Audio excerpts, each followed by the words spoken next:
So last year I was asked to put together a presentation for a drawing school, largely focusing around the value of using audio content as a tool for teaching, specifically also in the current context of remote learning, where a lot of students are having to learn remotely because of social distancing regulations. Now, you might be wondering, what does this have to do with Pythagoras? And I guess you'll see in a minute. But that's basically one of the reasons why I decided to share this here with you, because I did end up touching on a whole number of subjects which I think would interest people who follow this channel. And also because I think it gives a little bit of insight into some of my thought processes that influence the fact that a lot of the content that I post here, especially the music history stuff, is audio only. And a number of you have asked me over the years why that is. And so I thought it might be interesting to give you a little bit of insight on that. Now, before we get into it, I think there's a couple of things which are just worth clarifying.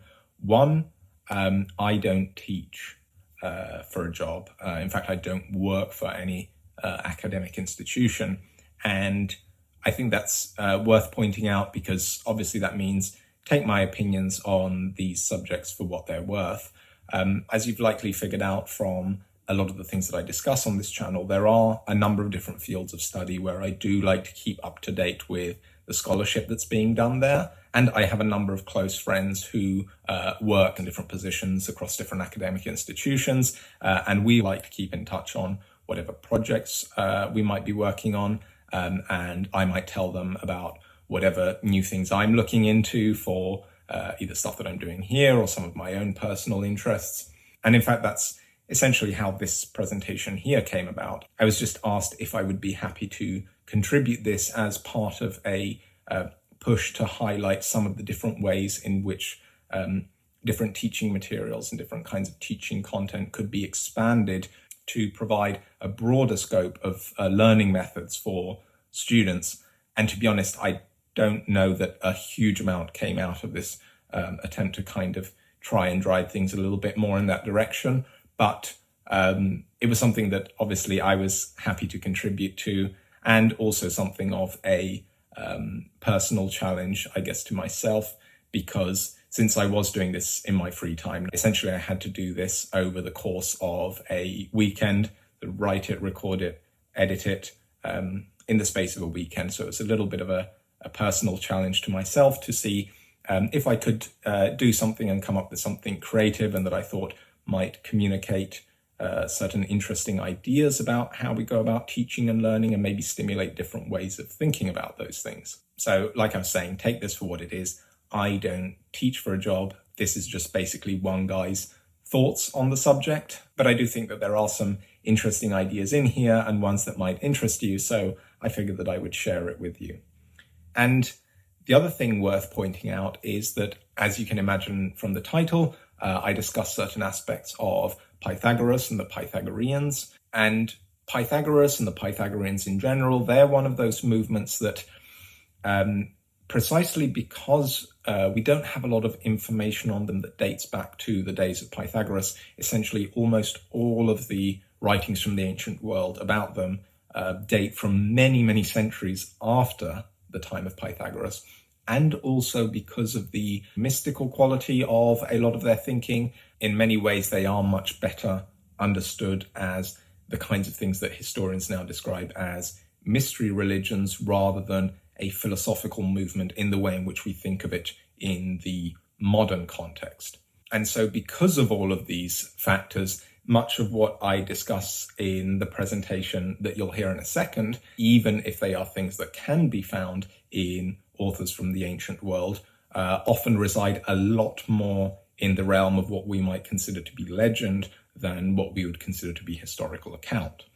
And in fact, many modern accounts that we can find of the Pythagoreans, especially in popular media or on platforms like YouTube, very much tend to be very pseudo-historical. Often many of the things that are being said are not so much a reflection of how the Pythagoreans, whoever this collective of people would have been, actually lived and what their ideas were, but more often things that are being projected onto them by the person who is talking about them or who is writing about them. And so I think that it's important just to clarify that what I was doing here is not an attempt to accurately and historically describe who the Pythagoreans were and what they would do. To a large extent, I think that's almost impossible because of how removed even those sources in the ancient world are, and also because of the profoundly legendary quality that those sources have. What I was trying to do here in this presentation is simply to take some of those stories that we find in ancient authors describing the Pythagoreans and simply taking those stories at face value, not so much concerning myself with what their historical accuracy might be, and then using some of those stories as a springboard, sort of riffing off of them and showing how they can maybe allow us to think about teaching and learning in a slightly different way than maybe we normally do. But anyway, I think that's all of my mental footnotes out of the way now. So we can get right into it. And because this was written around the idea of promoting the use of audio materials specifically, this is an audio-only presentation. So if you are watching this video right now, you don't need to continue watching, you can just listen. In fact, there aren't any visuals accompanying this at all. And in fact, that's very much the way that it's intended to be absorbed. So I hope you enjoy it, and hopefully you'll be hearing from me again relatively soon with some new episodes for the music history series.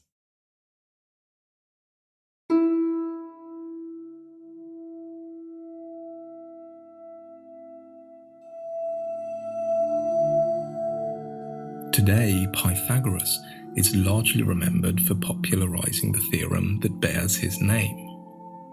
But in the writings of the ancient Greeks and of his biographers in the Roman world, we find traces of a much more intriguing figure. Said to be the man who coined the very term philosopher, he was widely regarded as being one of the most profound thinkers of the ancient world, even beyond the realms of mathematics and philosophy.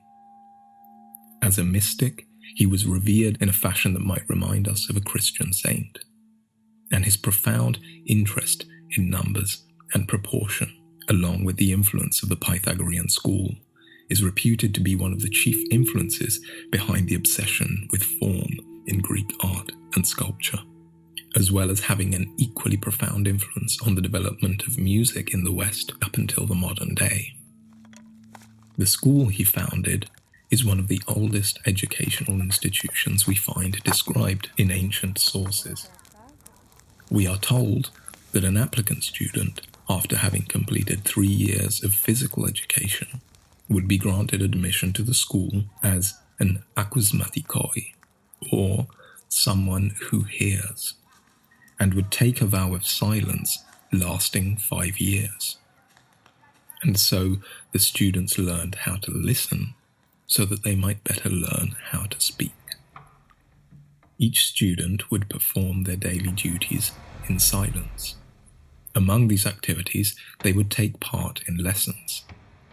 The students would be sat in the dark, and the teacher, perhaps Pythagoras himself, sat behind a veil and would pose questions to the students. This was not a class in which students asked the teacher questions, but the other way around. And the questions, disembodied, resonating in the darkness, would remain unanswered. And in the silence, in the space, and in the darkness, the student would sit and reflect on the questions.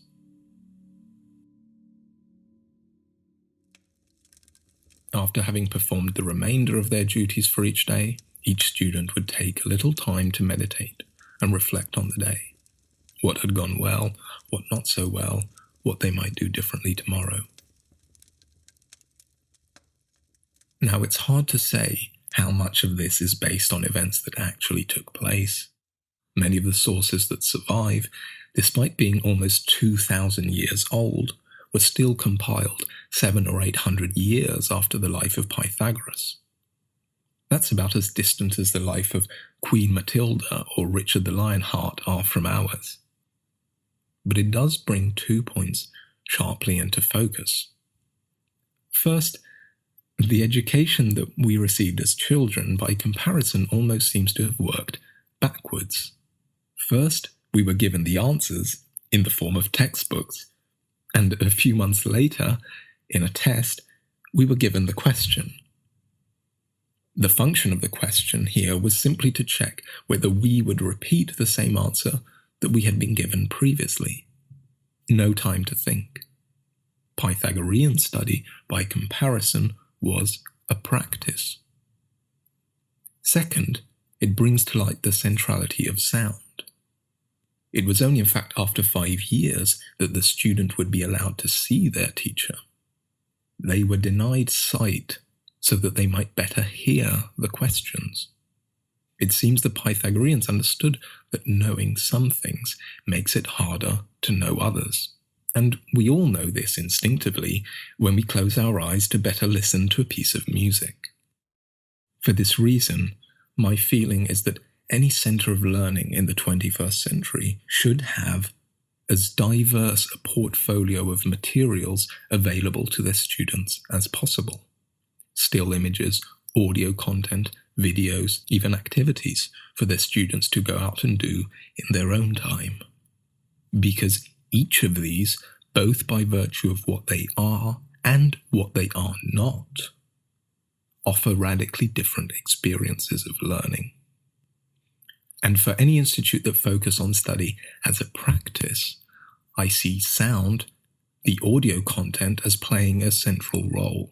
This may seem counterintuitive for a school that teaches a visual art, such as drawing, but I believe that there are many reasons why this makes sense. From a practical standpoint, the material can be produced more simply, more easily, and more continuously while maintaining a high quality of content. From a user perspective, the material is also more easily digestible. I can listen to something while going for a walk, for example, but I would not watch a video. Second, as intuited by the Pythagoreans, sound on its own allows you to better focus on what is being said. There is an intimacy to sound. Sound brings you closer. And this is now heightened even further by our modern technological affordances. If I'm watching a video, for example, this creates a division between myself and the person that I'm watching. They are there in the video, and I am here. But if I'm listening to somebody speaking on my headphones, they, in a sense, are almost inside my head. They are here with me, and I am there with them. It is interesting that this should have parallels with some very ancient understandings of sound that we can still see glimpses of today among many animist peoples. Sound which moves freely, it fills spaces and it escapes spaces, is understood in such contexts also to permeate between worlds, and therefore it is the principal conduit for communication between this world and the other world. And I feel that these particular qualities of the experience of sound can be of use to learning a visual craft like drawing. A student needs to first learn to see. I imagine a student listening to a recording of a teacher describing how they have learned to look at the things that they draw. And they may be doing this while they themselves are, at home or outdoors, simply observing the objects, the movements, the light around them, learning to see with new eyes.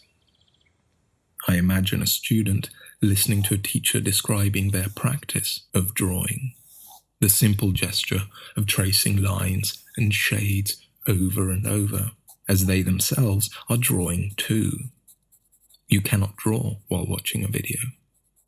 I even imagine them simply listening while doing nothing else. I find, for my own part, that although videos have many great qualities of their own that make them great teaching tools and that make them very engaging, Specifically, because they are so sensorially engaging, I find also that my thoughts do not flow quite as freely as when I am just listening. Just as the silence taught the Pythagoreans how to better listen, so too the absence of an answer taught them better how to think. And similarly, by always giving someone something to look at, we may risk closing their eyes to what could be. Or, to put it another way, while video gives us something to look at, sound generates visions.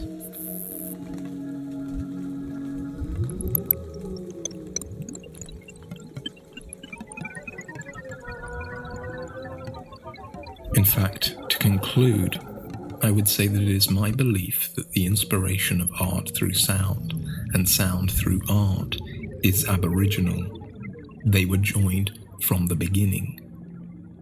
A survey conducted in the late 1980s by Resnikoff and Duvois of 3 Paleolithic cave systems in the Pyrenees area of southern France, documenting the position of rock paintings, found that almost all the points of resonance within the caves, in other words the places where the shape of the rock would resonate to specific frequencies, had rock art within a meter of the point of resonance. And vice versa, almost every painting in the caves was located in proximity of a point of resonance.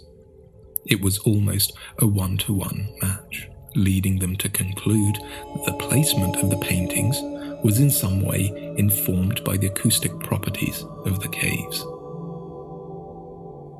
We can only hope that we continue to find ways to work at the intersection of these 2 powerful mediums.